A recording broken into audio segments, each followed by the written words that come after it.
Hi class, let's take a look at a problem E.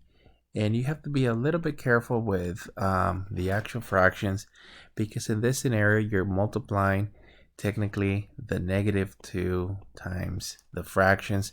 But some of these problems, they could actually represent mixed numbers. So in this case, I'm just going to multiply them out. So this is going to be -2 times 2 divided by 4 plus the values of 5/2 minus, in this case you're gonna get 1. So what you technically have here is another one of -1 to the second, or a negative within a parentheses, which represents a -1 times a -1, which happens to be a 1. Don't forget about the negative that's originally with the problem. That would be there. And then as we technically go to the next step, this is going to be -4/4 plus 5/2 minus the values of 1. And on the good news, the actual force cancel. So in this case, we're looking at a -1 plus 5/2 minus the 1. Or, and I'm just going to add the integers. So in this case, -1 minus 1 is actually equal to -2 plus 5/2. And let's actually get an LCD. So your LCD is equal to 2. So multiply times 2 and times 2.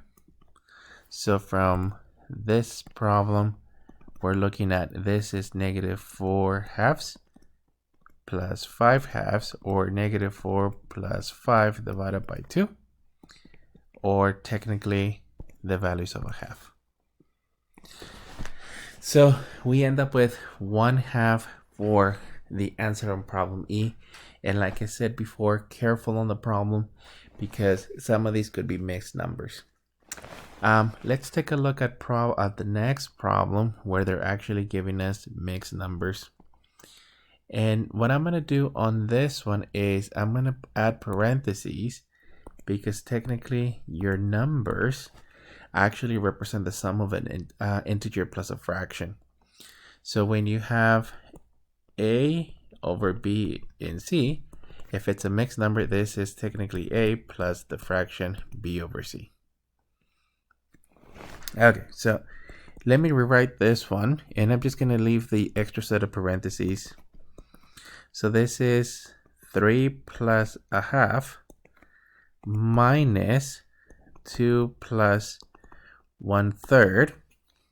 And then, well, technically inside of the actual absolute value, you're going to have that this is plus absolute value of -2. And it may be easier for this problem to technically add all the integers. So let me actually rewrite the problem and drop the set of the first parentheses. And for the set of the first parentheses, I'm referring to those two since we technically don't need them. So in this case, we just have 3 plus the values of a half, technically -2 minus 1/3, and then plus the values of 2. The 2 is coming from the actual absolute value.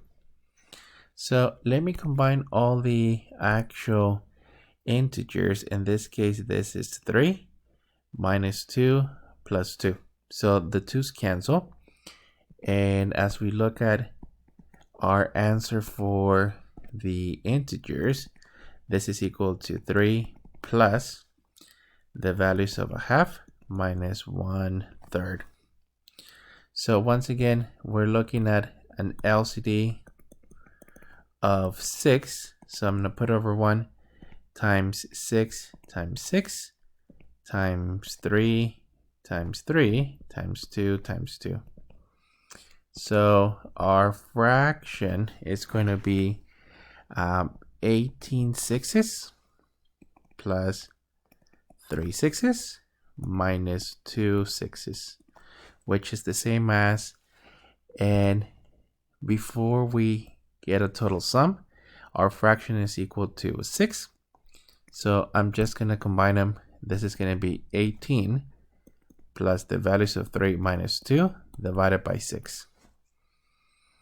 And here, what we could do is technically combine those two. So our fraction happens to be 18. 3 minus 2 is 1 over 6. Or technically 19 sixes, which in this case, this is perfectly fine. But our problem actually had mixed fractions. So this is going to be a total of 3 integers and 1 6.